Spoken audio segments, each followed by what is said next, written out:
Bonsoir chez vous et bienvenue dans cette édition d'information. Voici pour vous le sommaire. Autorité nationale en charge des secteurs du numérique, de l'éducation, chefs d'entreprise et quelques représentants d'organisations internationales sont à Cotonou. Ils prennent part depuis ce jeudi 25 mai 2023 à la deuxième édition du Salon international de la digitalisation de l'enseignement de la formation professionnelle des métiers. 2 ans de gouvernance du président de la République Patrice Talon placé sous le hautement social. On en parle encore. Les impressions des acteurs politiques rencontrés dans la ville de Parakou sont à retrouver.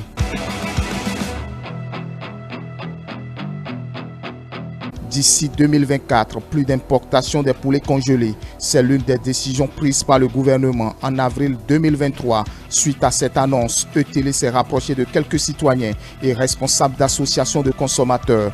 Leurs impressions sont à suivre.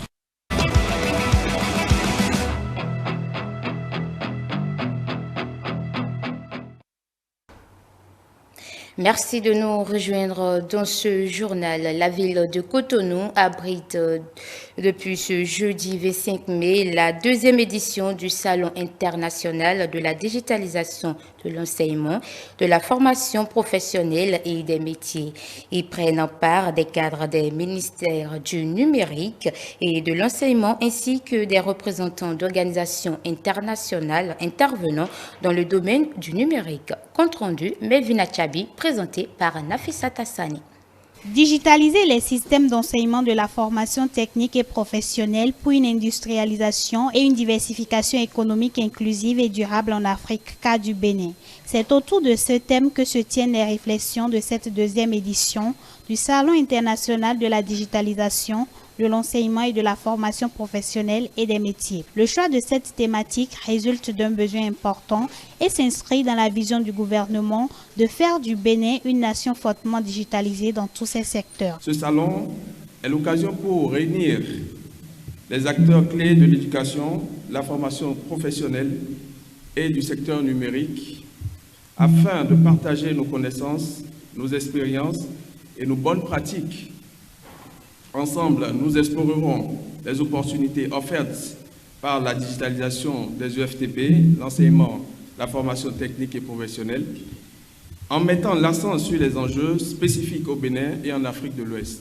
La digitalisation offre des outils puissants pour étendre l'accès à l'éducation, améliorer la qualité de l'enseignement et préparer les apprenants aux défis de l'économie mondiale. Ce salon international, organisé en partenariat avec le ministère du Numérique et de la Digitalisation, a connu la présence de plusieurs représentants d'organisations internationales. Occasion pour Mohamed Bellossine, le commissaire à l'éducation, la science et la technologie de l'Union africaine, de rappeler l'importance de faire prospérer cette initiative à travers une marche commune des fils et filles du continent. Mais aussi pour Chabi Aboubakar, le représentant du ministre du Numérique et de la Digitalisation, de rappeler quelques réalisations du gouvernement liées à ce secteur dans le domaine éducatif. Dans le cadre du projet phare du gouvernement relatif à la généralisation de l'usage du numérique par l'éducation et la formation, d'importants investissements ont été consentis et se sont matérialisés par la construction des salles de classe numériques équipées d'ordinateurs, d'antivol, de tableaux interactifs avec vidéoprojecteurs. Plus que jamais, l'union est indispensable, vitale même, dans un monde qui est en perpétuelle évolution et dans un monde où il n'y a pas de place les petites institutions. Cette conférence intervient à un moment critique où les systèmes éducatifs, en particulier en Afrique, sont confrontés à d'immenses défis. Ces défis systémiques vont de l'éducation de la petite enfance à l'enseignement supérieur, en passant par l'enseignement primaire et secondaire, l'enseignement et la formation technique et professionnelle. Il faut noter que ce salon prévu pour prendre fin le vendredi 26 mai 2023 va permettre entre autres d'explorer les opportunités offertes par la digitalisation du Bénin et son potentiel pour le développement de son secteur éducatif au niveau technique et professionnel.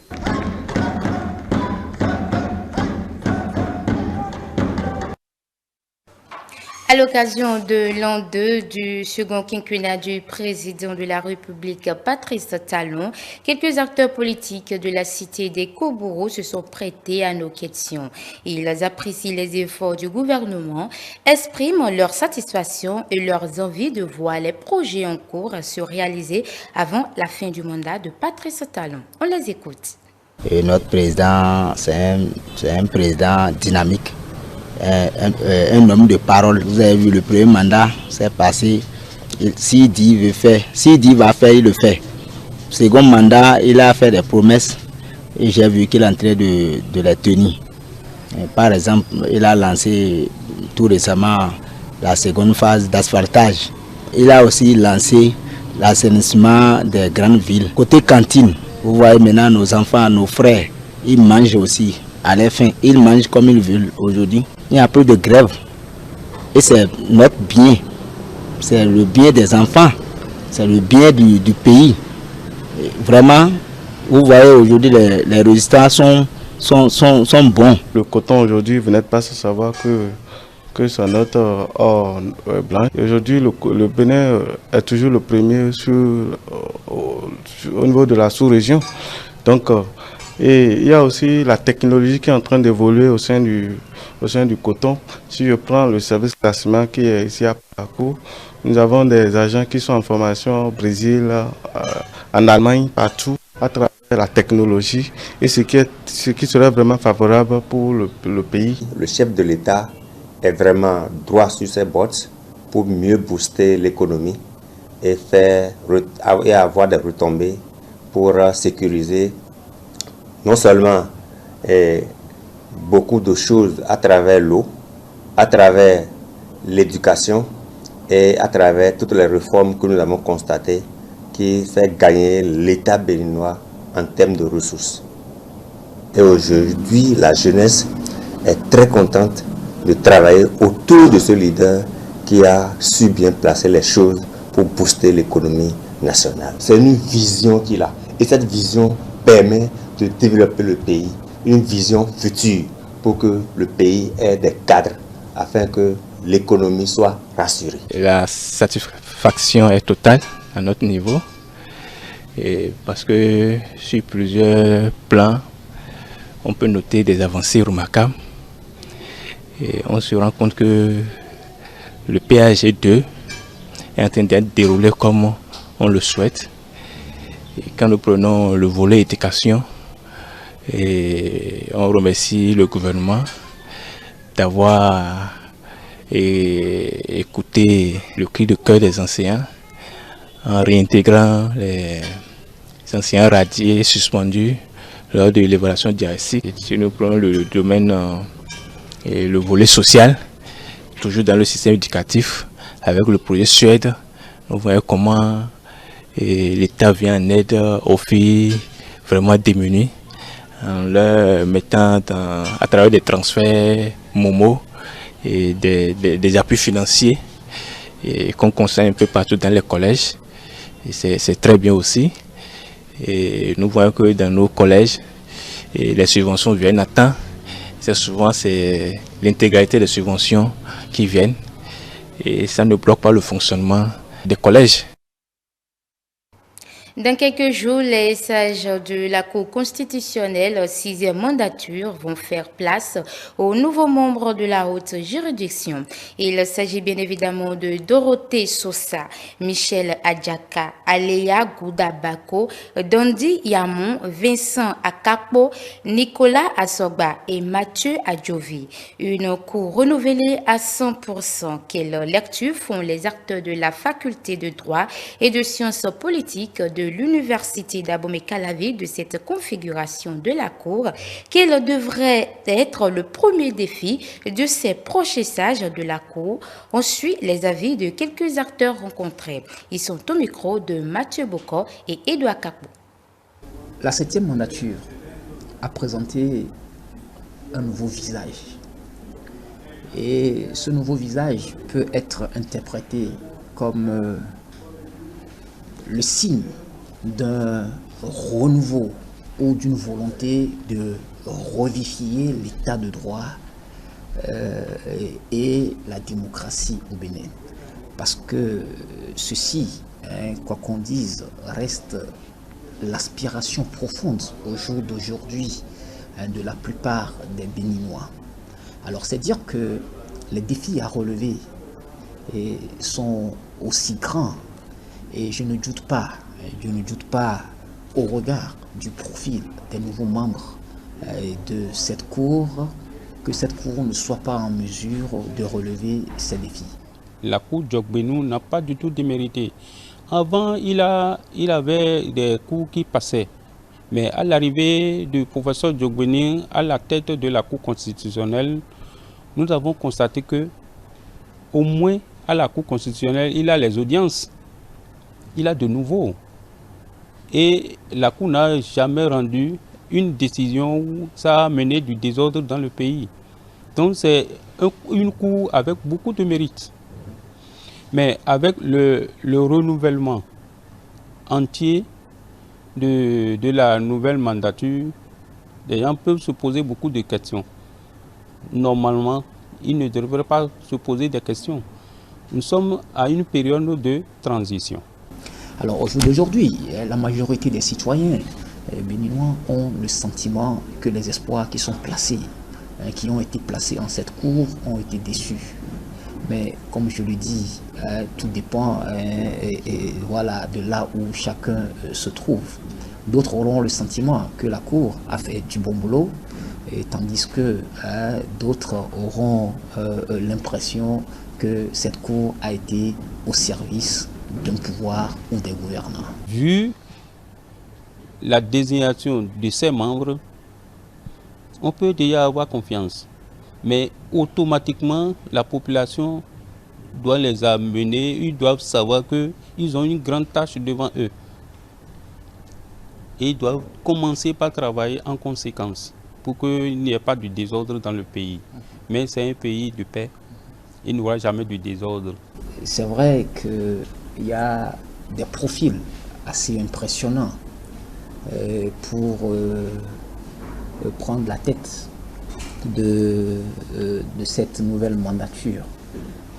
J'ai une pensée particulière au professeur Dorothée Sosa, et également à la professeure Dandi Niamou.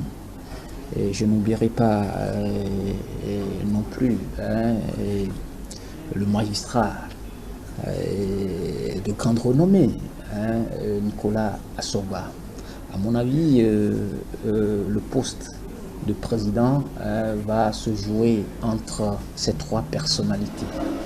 Mais à vrai dire, il serait difficile de miser sur l'un ou sur l'autre.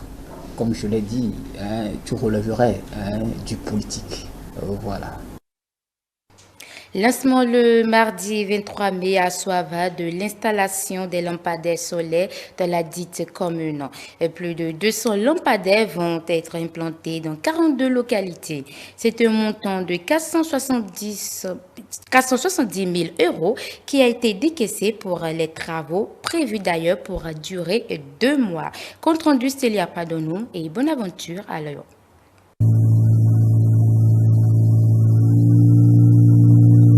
Nous sommes ici à Soava, commune située dans le département de l'Atlantique. D'ici 2 mois, des localités de la dite commune verront leur cadre de vie électrifié. Ce projet est le fruit du partenariat entre le Bénin et la France à travers le Fonds d'études et d'aide au secteur privé, un outil de l'État français.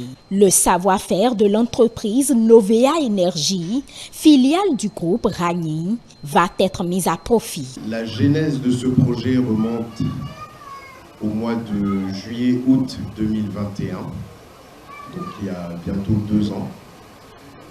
Et nous avons choisi de relever le challenge d'implanter dans des milieux ruraux qui n'ont pas forcément accès à l'électricité des solutions d'éclairage autonome pour apporter du confort aux populations de ces localités. Dans le cadre de ce projet, nous avons ciblé des endroits stratégiques, à savoir des centres de soins, des écoles, des marchés. La directrice de Ismat Énergie compte sur la collaboration des autorités locales et de la population en vue de l'atteinte des objectifs. Nous sommes heureuses en tant qu'entreprise exécutante d'être embarquées dans la mise en œuvre de ce projet. Je voudrais alors solliciter l'implication et le soutien de chacun d'entre vous, des autorités communales, de toute la population des localités impliquées, les 42 localités. Dans la stratégie nationale engagée par les autorités du Bénin dans le cadre du PAG2. Et la France est donc particulièrement fière d'accompagner ainsi la BERM dans sa stratégie ambitieuse de développement de l'éclairage public. C'est d'ailleurs elle qui veillera ensuite à assurer la maintenance nécessaire à la pleine durabilité de ce projet, car la bonne gouvernance des projets est au moins aussi importante que la création d'infrastructures. Le maire de la commune de Soava invite les parties prenantes à s'investir davantage pour l'achèvement à bonne date des travaux. Un sincère merci parce que ce qui se passe ici aujourd'hui n'est que le fruit de nos collaborations, des collaborations bilatérales entre la France et le Bénin, pour permettre à la population sans lumière d'avoir un outil d'éclairage. Je crois que, en ce qui nous concerne, nous ferons de notre mieux pour que les travaux aillent comme c'est prévu. Il faut dire que dans le cadre de la préparation des examens de fin d'année, la commune de Soava a également bénéficié de l'appui financier et matériel des députés Brice Fagbemi et Jean Zanon. Les CEG et écoles primaires publiques ont reçu chacun des enveloppes pour l'organisation des travaux dirigés. On s'intéresse à présent à l'interdiction d'ici 2024 de l'importation des poulets congelés annoncée par le ministre Gaston Dossouri au cours de l'une de ses sorties. La mesure est appréciée à sa juste valeur. Elle vise, entre autres, le développement de la filière avicole. On suit le reportage de Emmanuel Avogloso et Prudence Kossoron à cet effet. Le ministre de l'Agriculture, de l'Élevage et de la Pêche a exprimé l'ambition du gouvernement d'interdire l'importation des produits congelés. Ceci au cours de la rencontre d'explication qu'il a eue avec les producteurs de soja à Doumé, commune de Savalou, dans le département des Collines. Au 32 décembre 2024, vous m'avez dit merde au poulet congelé importé. Ça ne viendra plus. Et nous allons faire nos fêtes avec nos propres poulets, nos pétales, nos canards, ce que nous avons élevé nous-mêmes avec notre propre maïs. Ces propos du ministre Gaston Dossouri témoignent de la volonté des autorités étatiques à promouvoir le consommation local. Dans le rang de l'opinion publique, l'engagement pris est applaudi. C'est une bonne décision parce que rien ne nous manque. En Afrique, précisément au Bénin, rien ne nous manque. De nos jours aujourd'hui là, à certains âges là, c'est ça, tu as tel problème, et c'est l'hôpital par-ci par-là. Et ça, c'est à cause de ce que nous prenons, ces produits-là, qui nous rendent malades sans le savoir. Selon moi, c'est pas mal. C'est pas mal. Pourquoi? Souvent, les produits congelés qu'on amène chez nous ici, les gens qui ont produit ça, eux, ils cherchent l'argent. Eux, ils cherchent l'argent. Donc, compte tenu de ça, nos frères qui ont importé ça aussi, eux aussi veulent de l'argent. Donc, si ça nous rend malades ou pas, forcés, eux, ils doivent nous vendre ça. Les produits congelés importés, c'est du poison lent. Ça nous tue à petits coups. Les Blancs ne consomment pas ça. Quand ils veulent du poulet, ils vont au marché. Il y a les gens qui vendent les poulets et en même temps ceux qui apprêtent ça. D'accord? Quand la viande de poulet est prête, ils vont là-bas. Et ils achètent, ils remettent ça aux gens, on leur apprête ça. Et ils consomment ça. L'interdiction de l'importation des produits congelés d'ici 2024 ne peut être possible sans la redynamisation de la filière élevage. C'est ce que pensent les citoyens interviewés. Mais reste à savoir si, en supprimant ces produits, on aura réellement les producteurs locaux qui pourront réellement proposer ces produits à la population. Est-ce que en voulant supprimer les produits importés, l'État a prévu investir massivement dans le secteur afin de permettre aux jeunes qui ont fait la formation, des formations, de pouvoir faire de l'élevage pour pouvoir couvrir le besoin au niveau des populations. Donc je ne dirais ni oui ni non. Mais toujours est-il que cette décision va agir sur le panier de la ménagère. Il faut pouvoir mettre en place une certaine promotion et une certaine politique qui promeut ceux-là qui vont faire cette production de volaille pour que nous ayons à foison de la viande et de la viande de bonne qualité. Le président de l'association La Voix des consommateurs du Bénin est également heureux d'apprendre cette nouvelle. L'annonce à temps va permettre, selon lui, aux acteurs de la filière avicole de se mettre davantage au travail. C'est un gros soulagement pour nous, à La Voix des consommateurs, dans la mesure où nous ne manquons pas de sensibiliser, d'alerter sur l'alimentation et la nutrition des Béninois qui est mise en cause à travers cette forme de consommation de produits carnés que constituent les volailles, parce que c'est des denrées que nous ne maîtrisons pas. C'est un problème de santé publique pour nous et cette interdiction aurait contribué donc à réduire la question de santé publique. Si au Bénin, nous pouvons commencer par produire nous-mêmes les volailles que nous allons consommer, que ce soit les œufs, que ce soit la viande de volaille, ça veut dire que c'est une opportunité que nous nous donnons de pouvoir contrôler la qualité de la production dans le pays. Nous-mêmes, en tant qu'organisation de consommateurs, nous puissions mieux suivre la production et que des facilités soient offertes aux consommateurs d'avoir donc des produits carnés, notamment dans le secteur de la volaille, de qualité, mais aussi à coût acceptable pour que tous les ménages puissent s'offrir de la protéine à travers ces viandes. Il est à noter que les acteurs du secteur avicole bénéficient déjà de l'appui du gouvernement à travers des formations, l'octroi de crédits, l'achat des équipements lourds. Mesdames et messieurs, c'est la fin de ce journal. Merci de nous avoir suivis.